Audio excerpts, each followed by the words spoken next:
For decades, medical guidelines have dictated the thresholds at which patients are considered at risk for heart disease and hypertension.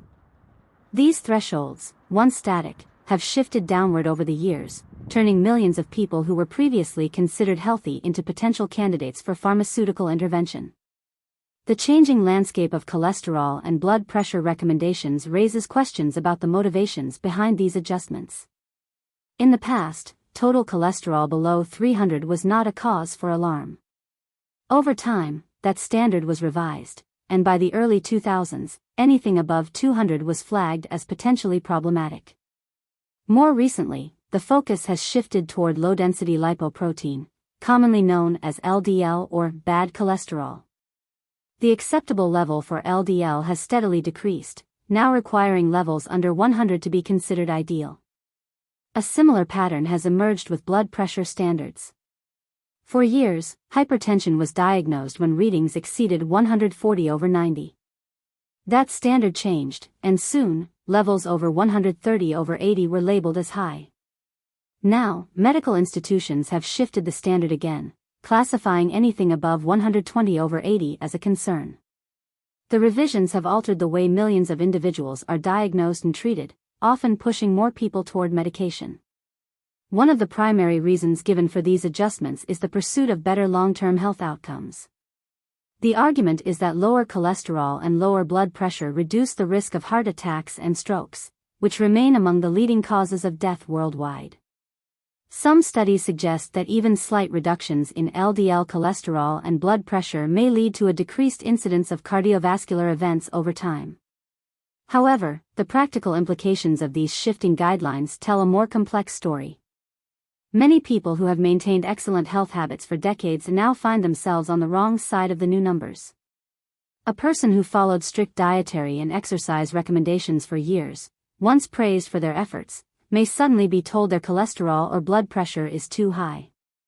The situation becomes particularly striking when doctors prescribe the same lifestyle changes to correct these numbers that the individual has already been practicing. The emphasis on cholesterol reduction has led to widespread statin use, with these medications being among the most prescribed in the world. While statins have been shown to lower LDL cholesterol, their long-term necessity for individuals without heart disease remains a topic of debate.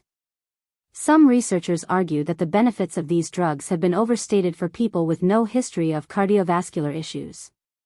Meanwhile, concerns over side effects, including muscle pain, fatigue, and an increased risk of diabetes, have led some to question whether medication should be the first line of defense for otherwise healthy individuals.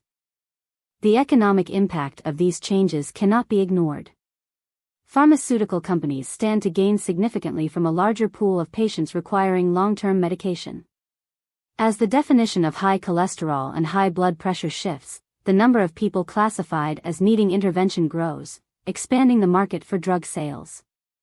Critics argue that by continually lowering the thresholds for what is considered normal, medical institutions are effectively turning more of the population into patients. Another important factor in cholesterol management is the natural physiological changes that occur with aging. For women, menopause often brings an increase in LDL cholesterol due to hormonal shifts, particularly a reduction in estrogen. Historically, this was seen as a normal part of the aging process. Under newer guidelines, these natural changes push many postmenopausal women into the high-risk category, often leading to increased medication use despite no actual change in their overall health status. The way cardiovascular risk is assessed has also evolved. While cholesterol and blood pressure remain central metrics, newer technologies such as coronary artery calcium scans and carotid intima media thickness tests provide a clearer picture of actual heart disease risk. These imaging tests can reveal whether plaque buildup exists in the arteries, offering a more direct assessment of cardiovascular health than cholesterol numbers alone. Despite their potential to refine risk evaluation, these tools are not yet a routine part of preventive care for most individuals. Instead, cholesterol and blood pressure measurements remain the primary drivers of treatment decisions. The approach to preventive medicine has shifted dramatically over the years.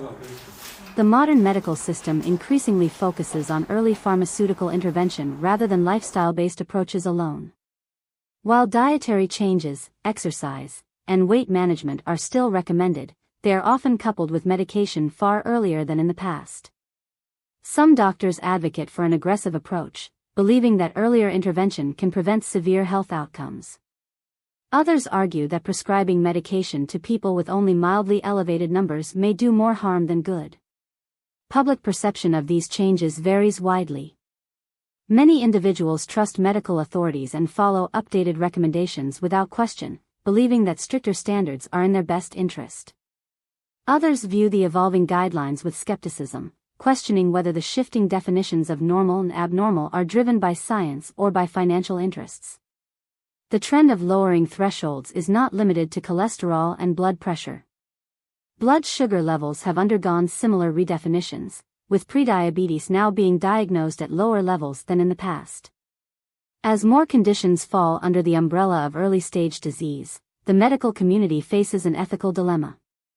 While early intervention may benefit some patients, the broad application of medication to individuals who may never develop serious health issues raises concerns about overdiagnosis and overtreatment. The role of government agencies in these changes is another point of contention. Many of the guidelines influencing medical practice come from organizations that receive funding from both public and private sources, including pharmaceutical companies. This has led to criticism that financial interests may play a role in shaping medical recommendations. While most experts involved in guideline development are well-intentioned and seek to improve public health, the potential for conflicts of interest cannot be ignored. The impact on patient behavior is also noteworthy. As medical standards shift, individuals who were once reassured about their health may suddenly feel anxious about their numbers. This can lead to increased medical visits, additional testing, and a heightened sense of dependence on the healthcare system.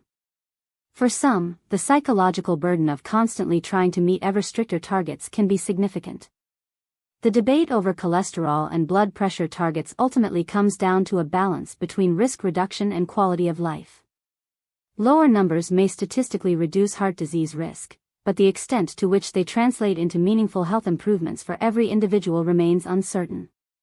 While some people undoubtedly benefit from medication, others may be placed on lifelong drug regimens based on guidelines that continue to evolve.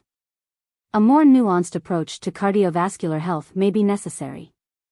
Instead of focusing solely on numbers, individualized risk assessment using a combination of cholesterol levels, blood pressure, lifestyle factors, and advanced imaging could provide a more accurate picture of heart disease risk.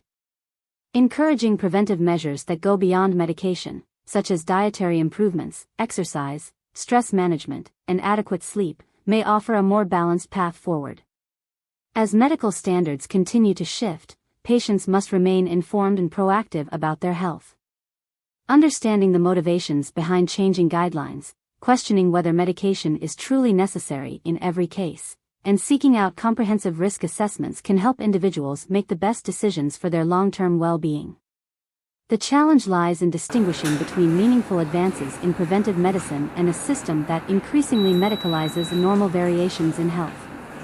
In the end, the fundamental question remains: are these changes truly about improving health outcomes, or are they part of a broader shift toward pharmaceutical dependence? The answer may shape the future of healthcare for generations to come. If you've been keeping up with the shifting medical guidelines, you might be wondering, are we really getting healthier, or just getting caught in a system designed to turn more of us into lifelong patients? Over the years, cholesterol and blood pressure targets have dropped, making millions of people unhealthy overnight. Is this purely in the name of science, or does the pharmaceutical industry stand to gain from the growing pool of medicated individuals? It's time to start asking the tough questions. Are these changes truly about preventing disease, or are they pushing more people toward unnecessary treatment? If you've ever been told your once normal numbers are now a problem, you're not alone. Let's keep the conversation going. Drop a comment below. Have you experienced this firsthand? What do you think about the shifting medical standards? Don't forget to like, subscribe, and hit that notification bell for more deep dives into the truth behind modern healthcare. Stay informed, stay healthy, and thanks for watching.